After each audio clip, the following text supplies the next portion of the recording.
legends, welcome back to another episode of the Ruck Infringement Podcast. As always, I'm your host, Joey, and this week we have a special interview with former South Sydney legend, Scott Geddes. Scott, how are you, mate? Yeah, pretty good, Joey. Pretty good. Monday, like everyone, always hurts a little bit, but yeah, mate, I'm all good. That's good, mate. It is a pleasure to have you on. For those that don't know you, let's start off nice and simple. Let's get to know you. Who are you, and did you always want to play rugby league? Yeah, mate. So basically grew up in the Southern Highlands. Always wanted to play footy from the age of 7. Just, it was one of those things, sort of just all my mates played. Something I found I was okay at, enjoyed doing. Yeah. I was bigger than most of the other kids, so that always helped. And lucky enough, mate, sort of moved to Sydney when I was about 16, and got a contract with Parramatta, and sort of away we went. Yeah, beautiful.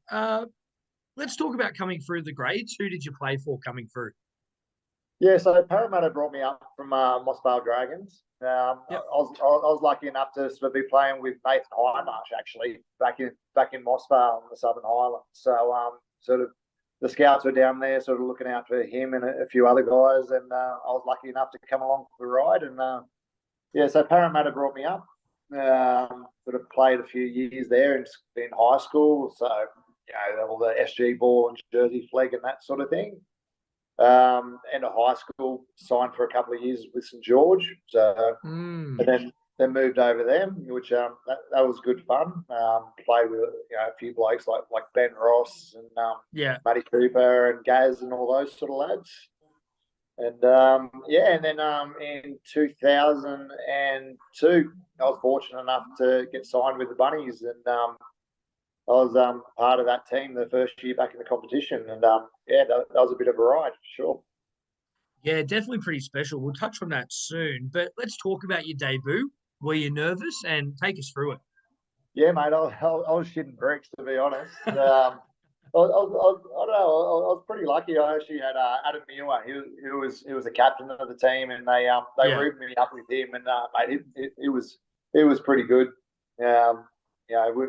What did we do the night before the first game? I think we were down in Canberra, and I think we were just down in the pokey room having a little bit of a slap, which is a little bit of the culture back then, which probably not the best thing, but it was good, mate. Obviously I was in awe of the big fella, and he sort of just took me under his wing a little bit, and it kept me nice and relaxed. And mate, I was super excited. And that was actually South's first win back in the competition. So round 2 back in 2002. So that was a pretty special night for me, actually. It was all you, mate. 100% win record at that point. How good! Look, in footy circles, everyone has a nickname. Did you have one? Yeah, I was unfortunate enough. I don't know if you remember the American Pie movies at all. Yeah. So there's a character in it called the Shermanator, and me being when I first came into grade, I was probably one of the only single blokes in the South team. They reckon I used to get out on a little bit of a mission on on Saturday nights and try and hunt down a few of the ladies, and they named me the Shermanator. And of course, as soon as you blow up at something, it sticks. And so that's it. They got shortened from the Shermanator to Shermy, and then people would ask me for the rest of my career, where did the name Shermy come from? I'll just tell them it was because I was a Sherman tank. But the secret is, the old Shermanator from American Pie, unfortunately. Mate, that is one of the best that I've heard so far, the Shermanator. How good is that? Mate, were you superstitious, and did any of your teammates have any strange or funny rituals? Yeah, mate, I was super superstitious, actually. I used to have this little routine. What I do, obviously, I'd listen to the music, which is not out of the ordinary. But I'd have to take my tennis ball with me. I'd have to stand on one. I'd stand on my left leg. I'd go 10 times with my right hand, and then I'd stand on my right hand. I'd 10 times with my left hand. And what else did I have to do? I didn't do anything silly like putting different boots on or anything like that. But but the one day that I didn't have my music with me, and the one day that I didn't do the tennis ball thing, I did my ACL.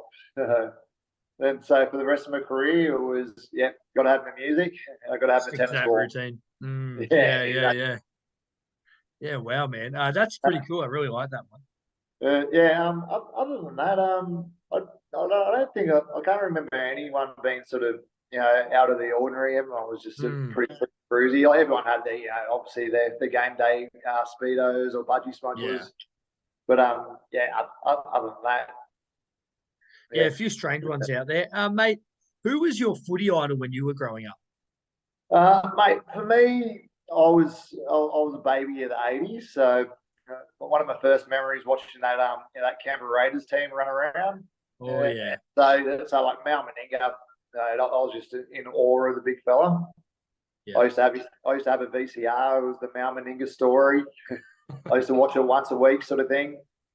And I was lucky enough to meet him when I was like later on in my career. I think I was like, I don't know, let's say I was 29 or something like that. And he knew my name, and I was that stoked that Mal Meninga knew my name, even at 29 years of age. Yeah, wow, mate, incredible player. We had David Ferner on a few weeks ago, and even he was talking about just what an amazing guy Mal was. So I love that. That's a great shout there, mate. You played in some amazing teams. Can you tell us about some incredible players that you played alongside? Yeah, look, I was very fortunate. Played with some really good players. Like I played a lot of my junior footy with Nathan Hindmarsh, Wow. Yeah, so Hindy was an absolute freak. He just wouldn't stop. Especially back in the early days, it was really good with the ball as well. But probably interested in terms of like just freaks of nature. Played a fair bit of footy with GI. Yeah. It was funny. I remember he turned up to train and he was a bit out of shape when he first turned up. And I was like, inside my head, I was like this guy can't be the best player in the world, surely. And then we got a couple of rounds in, and he started scoring tries from all over the field. I was like, okay, he's pretty good, this bloke. He's pretty good. Pretty good. Played obviously a lot of footy with Sam Burgess in terms of, I guess, players that could really influence the team. For me, he was probably the number one, where he was just. He was sort of that player that could just take the game by the scruff of its neck and, pull off, just a really good shot or, a big charge and that sort of thing. And, just a leader, around training as well. Like, would stand up and you'd be in a meeting and be the first to speak and that sort of thing. So yeah, probably GI and Big Sammy are the two that sort of left the biggest impression on me. Yeah, absolutely.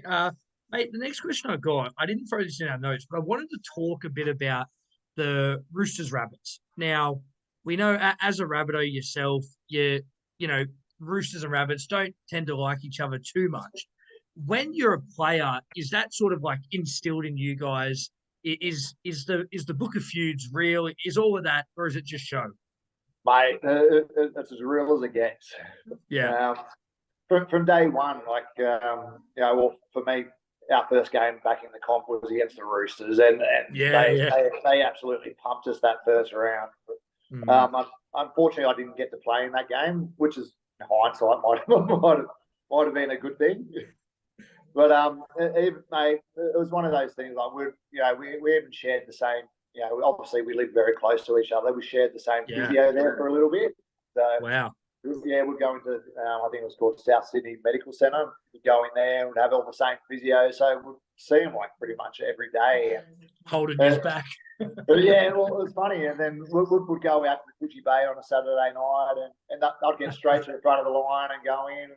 I'd be out the back and I'd be like, hey Rico, you reckon you can get us in?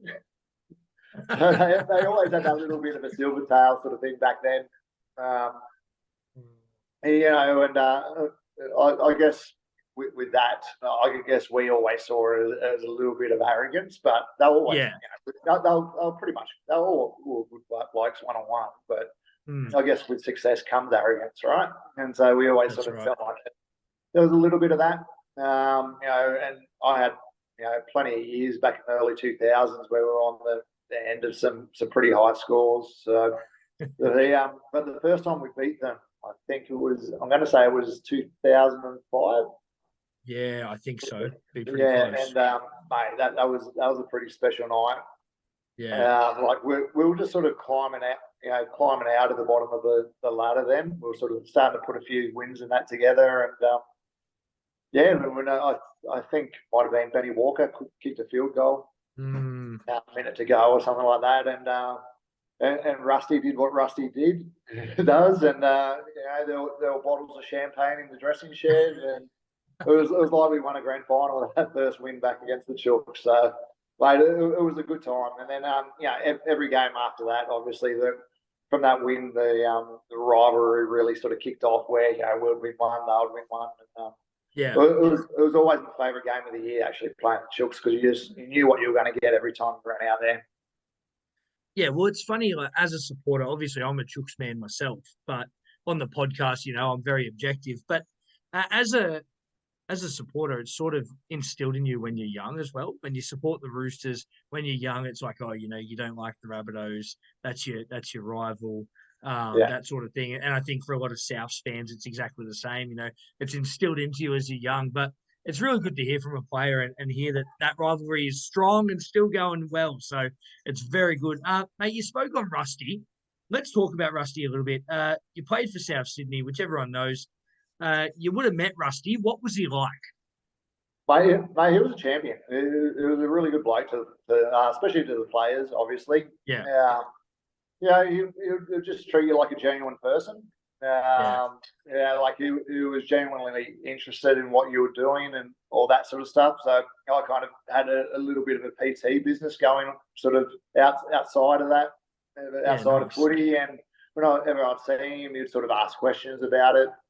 I remember I got dropped from the first grade team. I don't know, whenever that was, in 07 or something like that, one week, and Russell was straight on the phone, just just making sure I was okay, and I was keeping the chin up and that sort of thing. And that's the type of bloke he is. You just you a genuine interest in the boys, and wanted to look after them. Yeah, that's great. Any movie roles for anybody? Unfortunately not. I'm still waiting for that call. I think George got a few, didn't he? I think he might have got a start in one or two. They wouldn't be able to understand him, mate.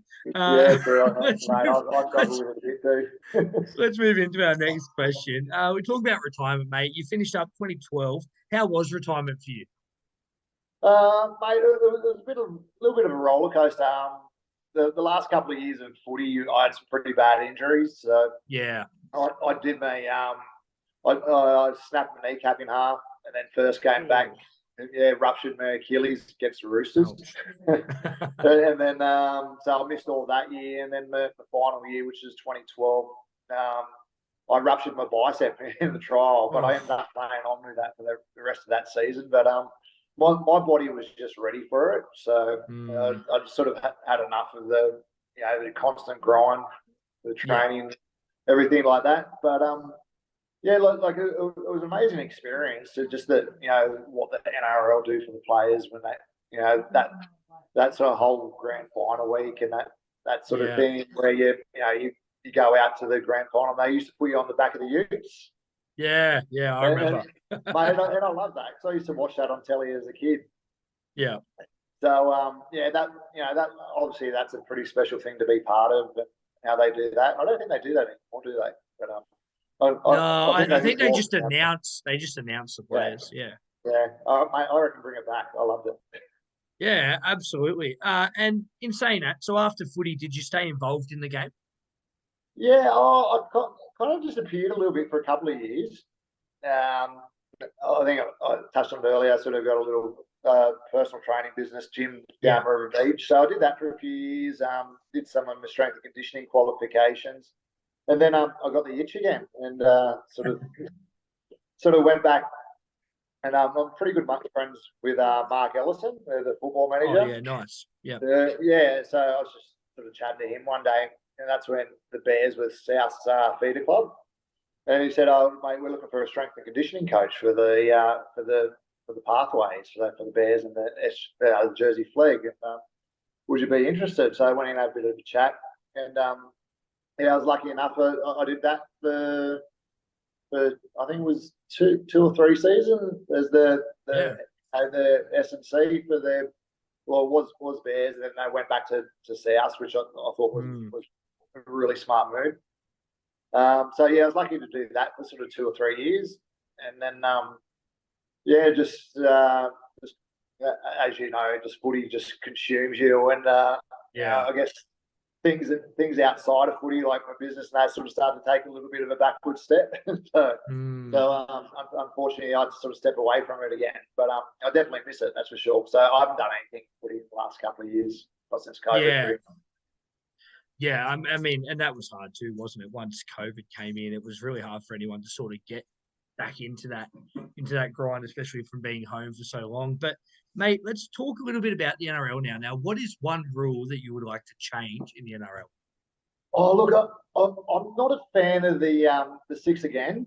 Like obviously, like I really like where the game is at the moment in terms of the speed of it, how it flows. They've gotten rid of the wrestle, which I find really good. But I just think like rugby league's such a simple game. I think like it's really easy just to explain to somebody what the rules are. But if you don't know rugby league and you're watching a game of rugby league and all of a sudden you get these 6 agains and back to back to back, like you've got no idea what's going on. Right, so look, I just find it just really confusing. And I think that they often give you 6 again when it's not really called for. So I'd like to see that go. Everything else, I'm a bit of a fan. Actually, I don't like the dropout rule at the moment, kicking it out. Yeah, me neither. No, I just it's sort of just promote shit kicks, really. Yeah, exactly. Yeah. So I don't like that one. I don't think we're alone with that, to be honest. Hopefully they get rid of it. Yeah, it was an interesting one that they decided to trial this year. Very strange. I really like that about the 6 again. I think you're seeing a lot called now, and it's sort of like they're calling it for the sake of calling it. Sometimes you don't know what it's for. You don't know why it's being called. So I do definitely agree with that. I really like that, mate. Mate, what is one piece of advice that you could give a young player coming through the grades? I guess the piece of advice that I would give would be a good teammate. Yeah. It's not always about you. It's it's really easy to kick stones when things don't go your way, and I've been guilty of that in the past. But yeah, just make sure you're doing things, all those extra little things for your teammates, and those things don't go unnoticed. If you're one of those guys that's just is out there helping everyone out, doing all those little things, like it goes a long way to being picked every week, I reckon. Yeah, for sure. No, that's some great advice there. Mate, before we finish up, can you give us an early prediction for 2024? We're up to round 10 now. Who's going to win the comp? Oh, well, I hate to say it, I do like the Chooks.